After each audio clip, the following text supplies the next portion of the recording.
In order to understand what we're talking about when we talk about human rights, it might be a good idea to just take a quick look at a sort of history. And this is just a history, quite a European one, because a lot of the academic reading that we did for this lesson really kind of concentrated on the European story, and there's very little reference to it in other places.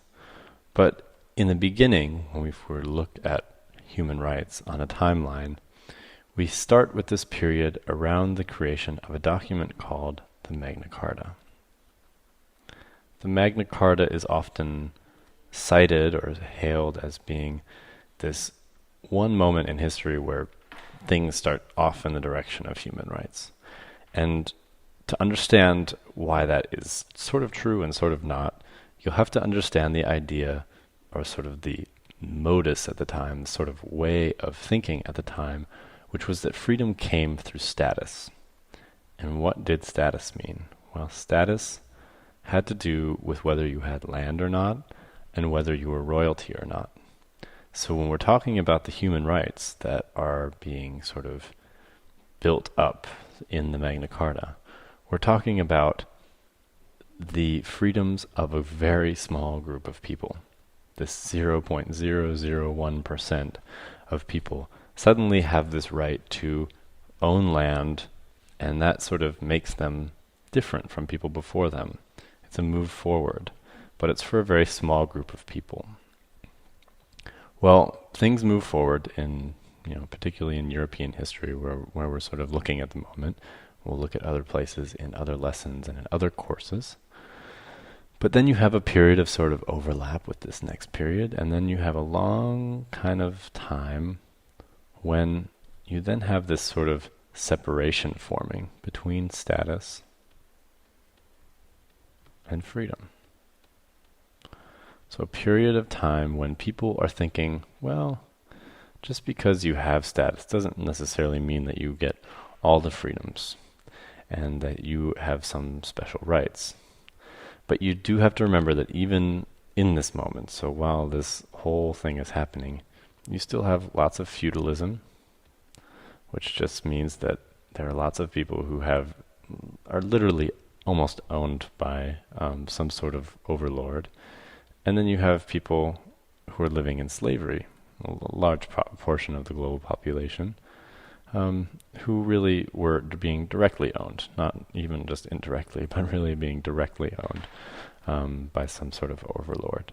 So this period of time, although there's a move towards freedoms and away from status, you're still having a lot of bad stuff going on.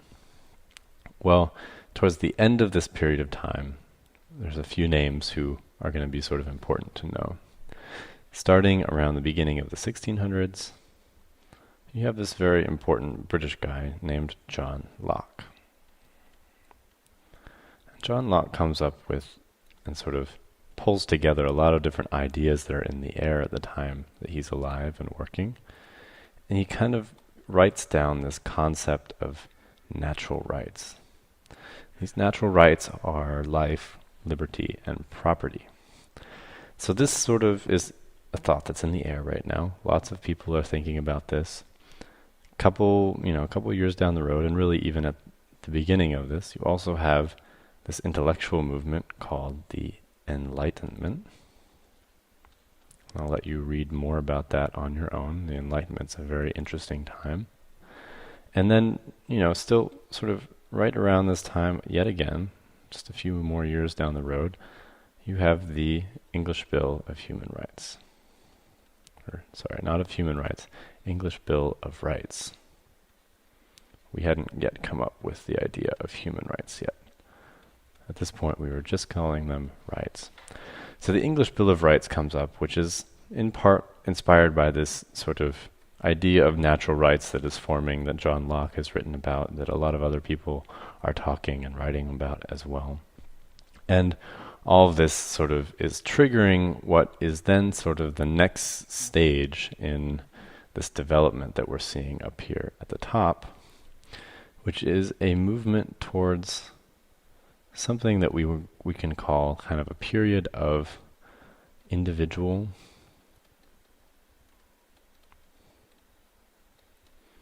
rights and freedoms. And I'm not going to write freedoms because you've seen it a few times, but individual rights and freedoms. And this is a really important stage because this is when sort of some of this discoupling, this sort of separation of freedom and status becomes individualized, and it becomes seen as something for individual members of the society. And this is really kind of, I think, something that you can look at when you look at something like the American or French revolutions.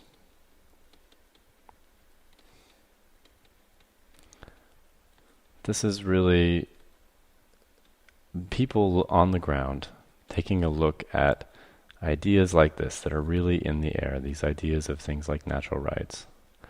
These are everywhere at the moment that these revolutions happen. And you can see people in those societies taking those ideas and running with them, and then later establishing them into constitutions and other things. And in fact, just a few years down the road, in 1789, you see the first usage of the actual term human rights being used in France, which is in a document that is a part of this process. So this is really actually very interesting. You have this idea that individuals have rights and freedoms that are not reliant upon their status. Everyone is entitled to these rights, most of them having to do with voting and ideas of sort of civic engagement, the right to sort of take part in society in a way. And this is just a very important moment. Well, moving on from there, we kind of move into sort of what is really now the modern era, starting in sort of the end of the 1800s. You begin having a movement towards social and collective rights.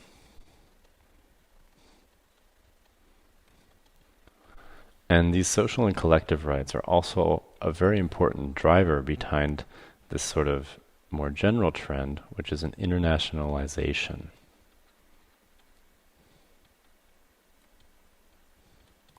And the internationalization of rights basically just means that these rights are being spread to more places and more corners of the world. You can see an example of the internationalization of these rights in something like the Mexican Constitution, which is often seen as being a very sort of forward-thinking constitution, which was written in the sort of end of the 1800s, early 1900s, and displays a lot of these social and collective rights that are another step beyond individual rights and freedoms. These social and collective rights are things like education, employment, welfare, and public health. So people are thinking a little bit more deeply about what does it mean to have a right. Well, you move then from that phase to a very important moment in global history, which is World War II.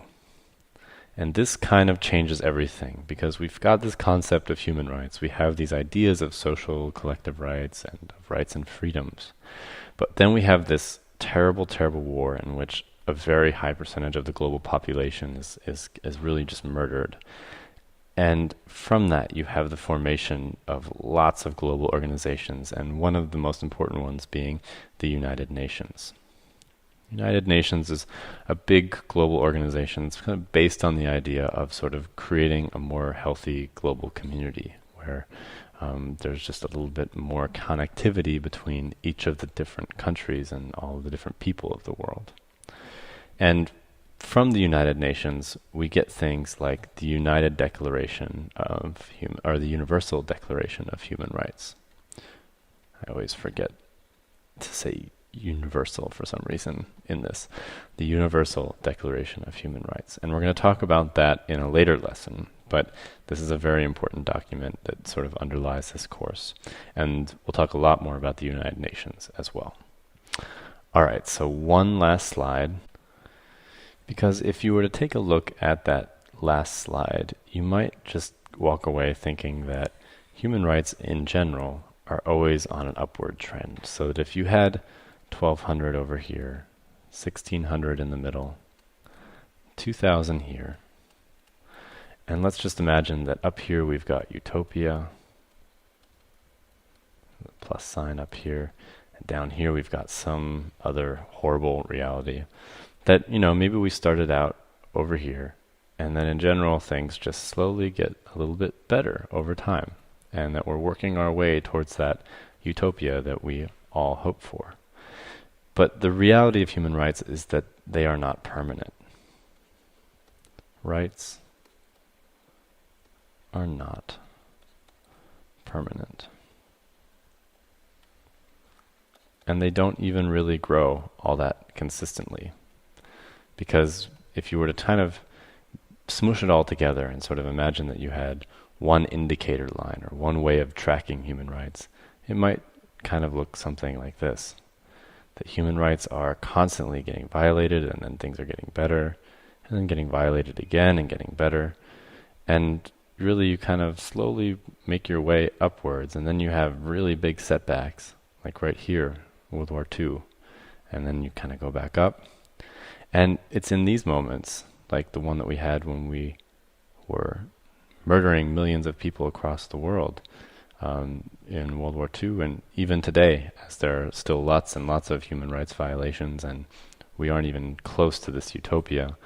It's in these moments that we have to really remember that these rights are not permanent, and that we all take and play an active role in making them something that move upwards, and that this is an important decision that we all make as a society.